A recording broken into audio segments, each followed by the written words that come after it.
No ar, o programa Você Melhor, com Gui Moreira. Bom dia! Começa agora o Você Melhor SP, o seu programa de saúde e bem-estar, com a participação dos grandes especialistas. Muito obrigado pela audiência. Siga-nos no Instagram. Estamos também em tempo real pela internet. Veja os destaques do programa de hoje. A médica dermatologista, doutora Adriana Ridolfi, explica como acontecem as mudanças na face com o processo de envelhecimento. A pediatra, doutora Patrícia Consorte, fala dos nutrientes mais adequados na infância e recomenda uma alimentação equilibrada para garantir um desenvolvimento saudável. Desequilíbrios hormonais podem desencadear a ginecomastia. Entenda mais com o cirurgião plástico Dr. Marcos Storion. Qualquer pessoa com queda de cabelo pode fazer o transplante capilar? Quem responde é o médico dermatologista e tricologista Dr. Sidmar Nielsen. A queda das pálpebras superiores pode dar uma aparência envelhecida ao rosto, mas existe tratamento. Veja com a cirurgiã plástica doutora Gabriela Schwartzman. A médica cirurgiã ginecológica doutora Mariana Camargo fala sobre a endometriose profunda, uma condição que merece atenção das mulheres. Você já ouviu falar em hidrolipo? É uma técnica diferente da lipoaspiração tradicional para remover a gordura. Saiba mais com o cirurgião plástico Dr. Lennon Cardoso. A médica ginecologista e obstetra doutora Natália Frari explica o que é a diabetes gestacional, uma condição que afeta algumas mulheres durante a gravidez. O médico cirurgião plástico Dr. Vinícius Pelissari revela como é feita uma cirurgia que tem como objetivo rejuvenescer o rosto. Saiba o que é mito e o que é verdade quando o assunto é a queda de cabelo, com a médica dermatologista doutora Ana Beatriz Schmidt. A fisioterapeuta Gabriela Barbosa Carneiro explica como a fisioterapia pode ajudar a melhorar a qualidade de vida das mulheres na gestação e no pós-parto. E ainda, doutora Jennifer Clemente fala sobre o poder da harmonização facial para promover o rejuvenescimento e o embelezamento de maneira natural. Todas essas informações você acompanha agora no Você Melhor na Band.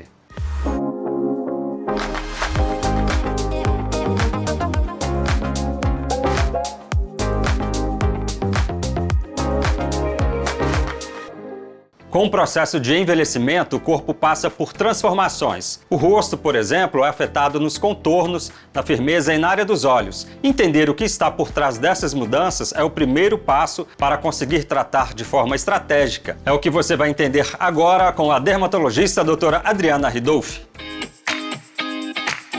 Bom dia, Gui Moreira. Bom dia, pessoal de casa. Hoje nós vamos falar sobre as mudanças que acontecem no nosso rosto com o processo de envelhecimento. Você já se olhou no espelho e pensou, meu rosto não era assim? Isso, gente, é mais comum do que parece. Eu sou a doutora Adriana Ridolfi, eu sou médica dermatologista e eu hoje vou explicar para vocês por que o nosso rosto muda com o tempo. E mais, não tem a ver apenas com rugas. O envelhecimento facial, ele é um processo que ele acontece em camadas. Então não é só a nossa pele que sofre com o tempo. Lá dentro do nosso rosto temos estruturas profundas que também mudam com esse processo. Os ossos do nosso rosto, eles reabsorvem, os coxins de gordura migram ou diminuem, os nossos ligamentos de sustentação perdem força e a nossa musculatura pode ficar mais tensa ou mais frouxa, dependendo da região do nosso rosto. E acontece um colapso estrutural. E esse colapso, essa descida, afeta todo o nosso contorno, a firmeza, o nosso olhar. E por isso muitas pessoas dizem que não se reconhecem mais no espelho.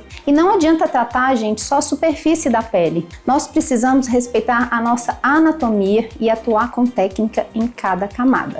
Quando entendemos o que está por trás de todas essas mudanças, nós conseguimos tratar de forma estratégica, elegante e sem exageros. Tá bom? E no próximo episódio eu vou te mostrar como nós montamos um plano de rejuvenescimento para tratar todas essas camadas com precisão.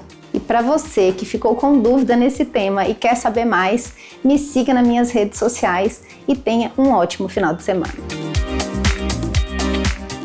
Que o aleitamento materno é a fonte ideal de nutrientes para os bebês, não resta dúvidas, mas isso deve vir acompanhado de uma alimentação e um estilo de vida saudável da mãe. A recomendação é da médica pediatra doutora Patrícia Consorte, especialista em nutrição e amamentação.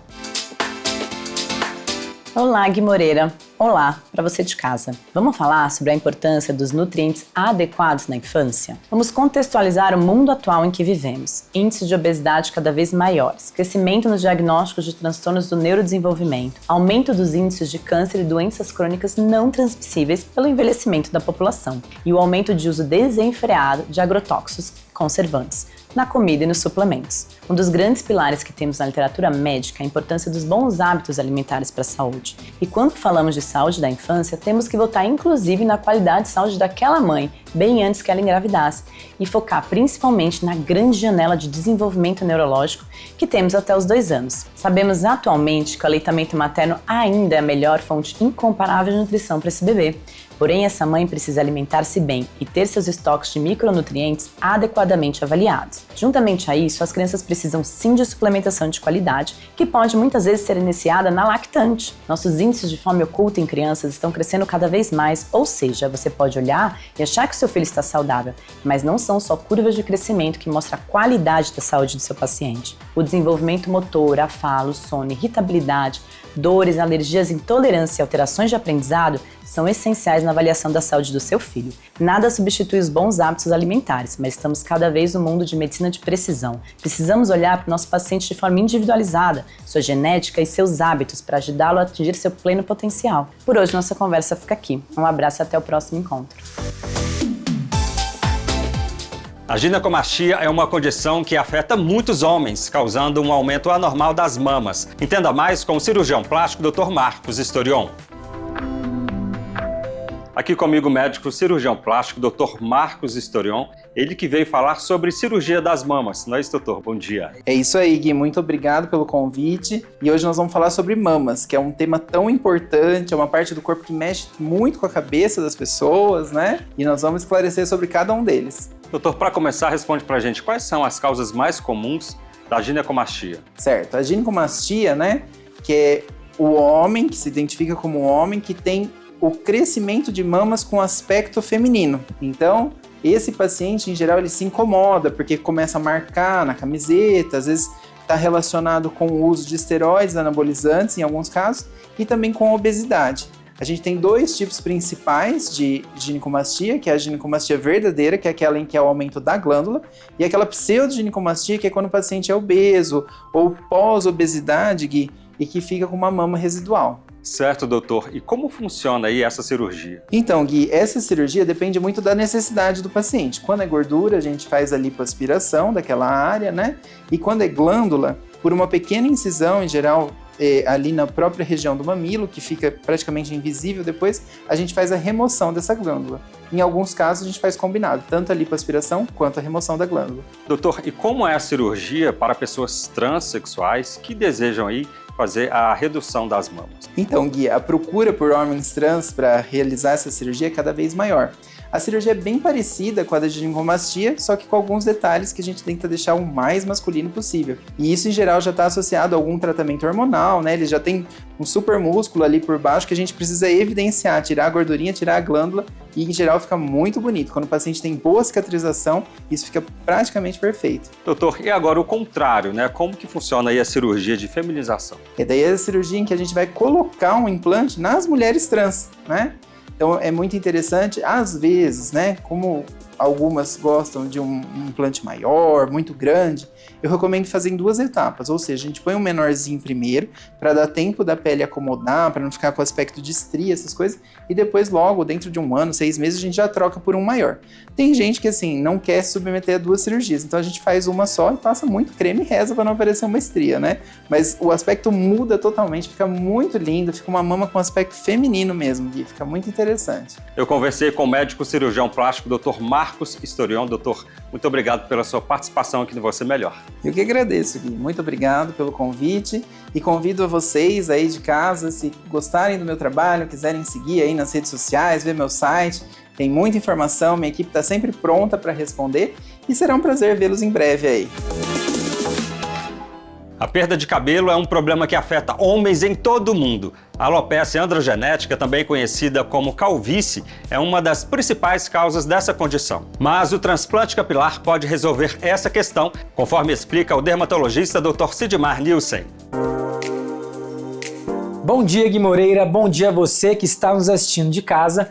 Hoje vou responder uma dúvida bem comum. Qualquer pessoa com queda de cabelo pode fazer o transplante capilar? O transplante capilar é indicado principalmente para quem tem alopecia androgenética, uma queda de cabelo de origem genética. Porém, existem alguns critérios importantes. Primeiro, é essencial ter uma área doadora saudável, normalmente na parte de trás ou nas laterais da cabeça, para retirar os fios a serem transplantados. Quanto mais cabelo tiver nessa região, melhor. Se essa área estiver comprometida, o resultado pode ser insatisfatório. Outro fator ideal é que a queda já esteja controlada antes da cirurgia, para que o transplante seja eficaz e duradouro.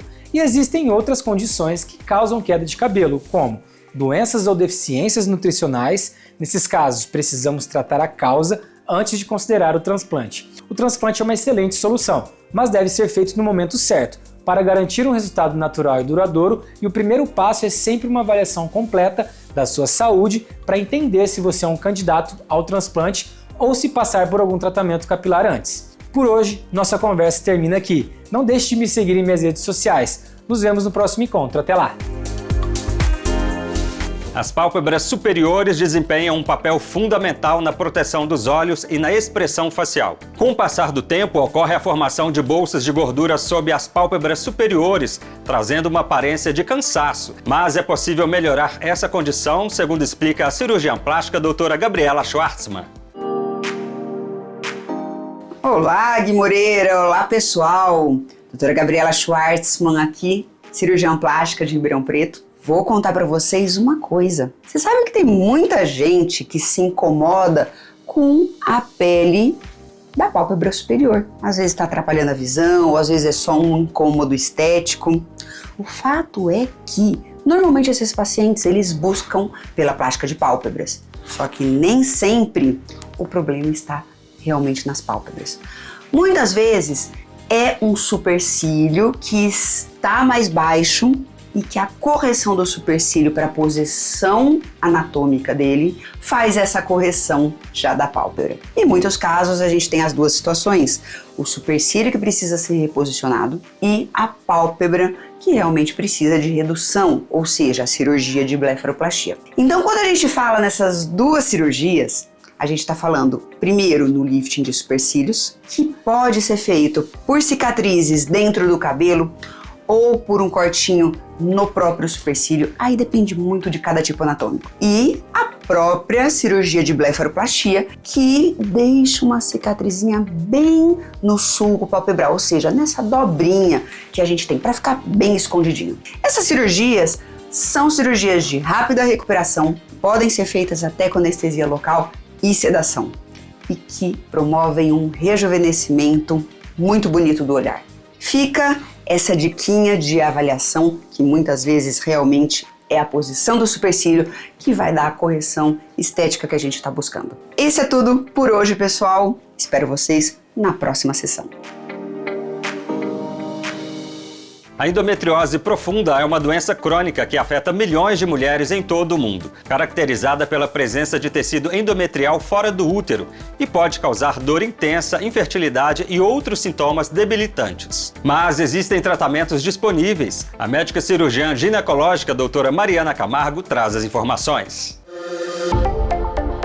Olá, Gui Moreira. Olá para você que me acompanha aqui. Meu nome é Mariana Camargo, sou ginecologista, especialista em cirurgia de alta complexidade em São Paulo. Hoje vamos falar sobre a endometriose profunda, uma forma avançada da doença, em que o tecido semelhante ao endométrio, a camada interna do útero, se infiltra em estruturas como intestino, bexiga, ureteres e nervos pélvicos, levando a dores intensas. Quando o tratamento clínico não for suficiente, a cirurgia torna-se necessária. Na maioria dos casos, fazemos por videolaparoscopia, uma técnica minimamente invasiva que acessa a cavidade abdominal por meio de 4 pequenos cortes, 3 na linha do biquíni e 1 no umbigo. Por esse ponto, inserimos uma câmera e instrumentos delicados para remover os focos da doença com precisão. Em muitos casos de endometriose profunda, os focos estão no intestino ou na bexiga, e nem sempre é preciso retirar o útero ou os ovários. Na maioria das vezes, a cirurgia também contribui para preservar a fertilidade da mulher e preparar o corpo para uma possível gestação. O objetivo é tratar a endometriose profunda, preservando ao máximo os órgãos, os nervos e as suas funções. Nenhuma mulher merece viver com dor. Procure ajuda especializada e conheça as opções cirúrgicas disponíveis para recuperar sua qualidade de vida.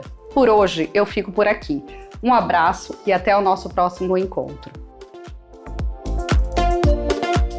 A hidrolipo é uma técnica de lipoaspiração. Utiliza uma solução injetada na região onde se pretende remover a gordura localizada, que acaba sendo diluída e amolecida, facilitando a aspiração. O procedimento é realizado sob anestesia local. O assunto é tema da coluna do cirurgião plástico Dr. Lennon Cardoso. Bom dia, Gui Moreira. Bom dia a você de casa que está nos acompanhando. Vamos falar sobre a hidrolipo, um dos procedimentos destaque do Centro Brasileiro de Hidrolipo, conhecidos pelos resultados rápidos e naturais. No começo do século passado, foi realizada a primeira lipoaspiração. E na época o paciente recebia anestesia geral e a cânula era introduzida para remover a gordura sem nenhum tipo de preparo, causando um sangramento intenso e muita morbidade para os pacientes, com alguns casos até de óbito. Para solucionar isso, criou-se o pilar básico de qualquer tipo de lipoaspiração, que precisa infiltrar a gordura com soro e um pouco de adrenalina, fazendo com que os pequenos vasos da região se fechem e diminuindo drasticamente o sangramento e as suas complicações. Na década de 90, o médico norte-americano Klein teve a ideia de adicionar anestésico local ao soro com adrenalina, utilizado na gordura, e ele estudou o metabolismo da lidocaína quando injetada diretamente no subcutâneo. E ele percebeu que a sua depuração era mais lenta, permitindo assim o uso de uma dose maior do anestésico sem o risco da intoxicação. O seu estudo foi publicado e a solução recebeu o nome de solução de Klein. No CBH, nós adaptamos e padronizamos a técnica criada pelo Dr. Klein na nossa hidrolipo, trazendo assim efetividade e segurança para os pacientes no procedimento sem a necessidade de anestesia geral. Já pensou em realizar a hidrolipo? Aproveite e venha conversar com a gente. A diabetes gestacional é uma forma de diabetes que se desenvolve durante a gravidez. É causada pela resistência à insulina e pode aumentar o risco de complicações para a mãe e o bebê. Lidar com essa condição envolve mudanças na dieta e no estilo de vida, conforme orienta a médica ginecologista e obstetra doutora Natália Frari. Olá, Gui Moreira. Olá para você de casa que me assiste. Eu sou a doutora Natália Frari, ginecologista e obstetra, e hoje vamos falar sobre um assunto essencial para a saúde da mulher e do bebê: a diabetes gestacional. Ela aparece durante a gravidez, apesar de assustar muitas futuras mamães. Com o diagnóstico precoce e acompanhamento, é possível controlar e passar por essa fase com tranquilidade. O diabetes gestacional, ele costuma surgir a partir da 24ª semana de gestação e acontece por causa de alterações hormonais que interferem no funcionamento da insulina no corpo da gestante. Com isso, os níveis de glicose no sangue sobem e precisam ser monitorados com atenção. Essa condição não pode ser ignorada. Quando não tratada corretamente, pode trazer riscos como parto prematuro, excesso de peso do bebê, complicações no parto e até aumentar a chance de desenvolvimento do diabetes tipo 2, tanto para a mãe quanto para o filho no futuro. Mas a boa notícia é que existe tratamento. Em muitos casos, uma alimentação equilibrada, prática de atividade física leve e controle da glicemia capilar já são suficientes para manter tudo sob controle. Em situações específicas, pode ser necessário o uso de insulina ou internação para estabilização. O mais importante é não pular etapas do pré-natal. O acompanhamento com seu obstetra é fundamental para detectar qualquer alteração nos exames e iniciar o cuidado quanto antes. Se você está grávida ou pensando em engravidar, saiba que cuidar da sua saúde é cuidar também da saúde do seu bebê. Informação é proteção e o conhecimento salva vidas. Se você ficou com alguma dúvida, me acompanhe nas redes sociais para saber mais sobre o assunto. Por hoje eu fico por aqui, um abraço e até o nosso próximo encontro. O processo de envelhecimento não perdoa. Os sinais podem ser vistos principalmente no rosto: flacidez, sulcos mais marcados, aquele excesso de pele no pescoço ou na região da mandíbula, a famosa papada. Mas, segundo o médico cirurgião plástico Dr. Vinícius Pelissari, é possível amenizar esse quadro com uma cirurgia conhecida como facelift. Acompanhe. Olá, Gui Moreira. Olá para você aí de casa. Uma dúvida muito frequente no consultório é sobre o facelifting. o que é e para quem é indicado. O facelifting, ou lifting facial, é uma cirurgia que tem como objetivo rejuvenescer, reposicionando a pele e os músculos. Com o tempo acabam cedendo. É normal aparecerem flacidez, sulcos mais marcados, aquele excesso de pele no pescoço ou até mesmo na região da mandíbula, que é a famosa papada. O lifting ajuda a corrigir isso, trazendo um aspecto mais jovem e descansado, sem mudar a fisionomia da pessoa. Ele é indicado principalmente para homens e mulheres a partir dos 40 ou 50 anos, que já apresentam sinais mais avançados de envelhecimento e desejam um resultado mais duradouro do que os procedimentos não cirúrgicos. É importante dizer que cada rosto é único. Às vezes uma pessoa mais jovem tem flacidez por fatores genéticos e pode ser indicada. Outras vezes, uma mais velha que tem um envelhecimento bem leve ainda pode se beneficiar de outros métodos. Por isso a avaliação individual é sempre o ponto de partida. E por hoje nossa conversa fica por aqui. Não deixe de me seguir nas redes sociais para esclarecer mais dúvidas. Um abraço e até o nosso próximo encontro. A queda de cabelo é um problema comum que afeta muitas pessoas, mas ao redor desse tema existem muitos mitos e verdades que precisam ser esclarecidos. Isso é importante para ajudar a tomar medidas para prevenir e tratar esse problema. A recomendação é da médica dermatologista a doutora Ana Beatriz Schmidt. Bom dia, Gui Moreira, e bom dia para você de casa. Hoje vamos esclarecer alguns mitos e verdades sobre queda de cabelo, um tema que preocupa muita gente, homens e mulheres de todas as idades. Afinal, quem nunca se assustou ao ver fios caindo no travesseiro, no ralo do banho ou até na escova de cabelo? Vamos começar com um mito muito comum. Lavar o cabelo todos os dias aumenta a queda? Isso é falso, é um mito. A lavagem regular mantém o couro cabeludo saudável e limpo. O que acontece é que os fios que já iriam cair se soltam durante o banho, dando essa impressão de uma queda um pouquinho maior. Outro mito: cortar o cabelo fortalece os fios, faz crescer mais cabelo? Também não. O corte melhora a aparência, remove as pontas danificadas, mas não interfere no ciclo de crescimento que acontece na raiz do couro cabeludo. Agora, uma verdade. O estresse, sim, pode causar queda de cabelo. Ele pode alterar o ciclo de crescimento dos fios, levando ao eflúvio telógeno, uma queda que é temporária, mas é bem intensa. Pode aparecer alguns meses e o fator desencadeante a gente só descobrir depois. Outro ponto importante: queda de cabelo também não é tudo igual. Existem várias causas genéticas, hormonais, carenciais, depois de Covid e outras doenças também. E o tratamento depende do diagnóstico correto feito por um médico dermatologista. Se você está notando queda de cabelo em excesso, falhas ou um afinamento dos fios, procure ajuda médica. Quanto antes começarmos o tratamento, melhor será a resposta. Cuidar dos cabelos é também cuidar da saúde e da autoestima. Por hoje, nossa conversa fica por aqui. Um abraço e até o nosso próximo encontro. A gestação e o pós-parto são períodos críticos na saúde da mulher. A fisioterapia pode ser uma ferramenta valiosa para prevenir e tratar condições como dor lombar, incontinência urinária e alterações circulatórias. Confira com a fisioterapeuta Gabriela Barbosa. Minha entrevistada agora é a Gabriela Barbosa Carneiro, fisioterapeuta em saúde da mulher. Bom dia. Bom dia, Gui. É um prazer estar aqui hoje para falar sobre esse tema tão importante na saúde das mulheres. Gabriela, como a fisioterapia pode ajudar na gestação e também no pós-parto? A gestação gera muitas mudanças no corpo da mulher. Dessa forma, pode ter problemas em assoalho pélvico, parte abdominal, além das dores e desconfortos no corpo. Em tudo isso, a fisioterapia ajuda a melhorar a qualidade de vida e reduzir as dores e desconfortos. E no caso do pós-parto é muito importante, né? Muito. O corpo muda muito durante a gestação e no pós-parto é essa fase muito delicada e que a mulher ainda está incomodada com as alterações corporais e é aí que a gente entra para ajudar. Certo. E quais são os benefícios desse procedimento? A gente pode ter vários benefícios pensando desde a gestação até uma recuperação mais rápida, sendo uma cesárea ou um parto normal, pensando no pós-parto. Agora, a gente não pode deixar de falar das técnicas que são usadas. Conta pra gente. A gente usa muito a técnica da terapia manual, então a gente trabalha muito com as nossas mãos na fisioterapia, Mas existem recursos mais tecnológicos também que a gente utiliza, como a eletroterapia, o biofeedback ou o laser ali na parte do pós-parto.